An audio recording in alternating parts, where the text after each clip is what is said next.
আজকের ভূমিকম্প আতঙ্ক নয়, সচেতনতা জরুরি।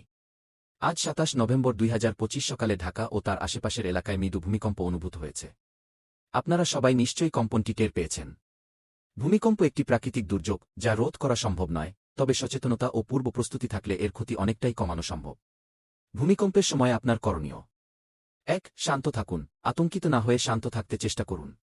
২. আশ্রয় নিন, শক্তিশালী কোনো টেবিল বা ডেস্কের নিচে ঢুকে মাথা ও ঘাড় ঢেকে রাখুন এবং কম্পন না থামা পর্যন্ত শক্ত করে ধরে থাকুন।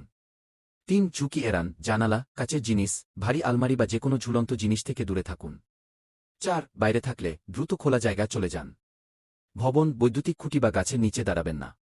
৫. লিফট নয়, নামার জন্য কখনোই লিফট ব্যবহার করবেন না, সিঁড়ি ব্যবহার করুন। ভূমিকম্পের পর কি করবেন? ১. সাবধানতা, আফটার শকের জন্য প্রস্তুত থাকুন। ২. চেক করুন গ্যাস লাইন, ইলেকট্রিক লাইন ও পানির লাইনে কোনো ফুটো বা সমস্যা হয়েছে কিনা তা পরীক্ষা করুন। ৩. গুজব নয়, ভুল তথ্য বা গুজব ছড়ানো থেকে বিরত থাকুন। শুধুমাত্র কর্তৃপক্ষের দেওয়া তথ্যের উপর নির্ভর করুন। আমরা সবাই যেন এই ধরনের প্রাকৃতিক দুর্যোগ মোকাবিলায় প্রস্তুত থাকতে পারি, সেই কামনাই করি। সবাই নিরাপদ ও সুস্থ থাকুন। আপনাদের মূল্যবান মতামত কমেন্টে জানান।